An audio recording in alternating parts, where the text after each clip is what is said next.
When writing to the believers in Rome, Paul turns his focus away from doctrine to Christian behavior, and he gives them some reminders that are probably good for us today too.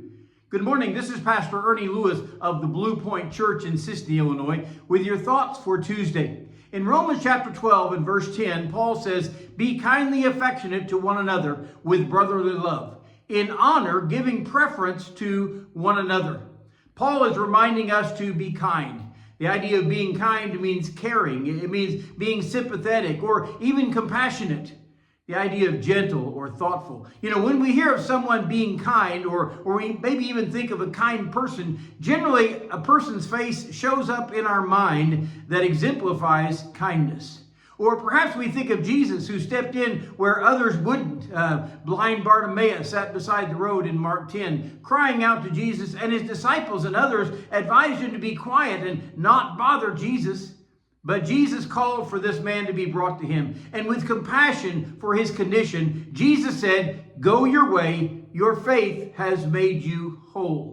When leopards were avoided and even shunned by his people, Jesus went to them and healed them of this life-consuming disease.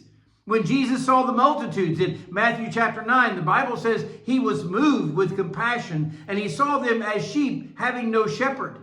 So how do we look around us today at the multitudes that are lost?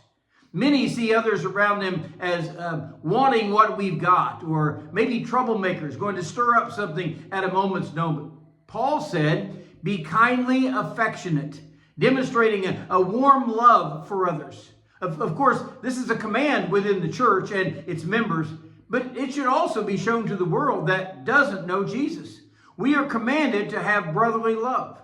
I know sometimes brothers fight like cats and dogs, but he wants us to treat others like family with warmness. And finally, he commands, in honor, giving preference to one another. The New Testament speaks often about this one another concept.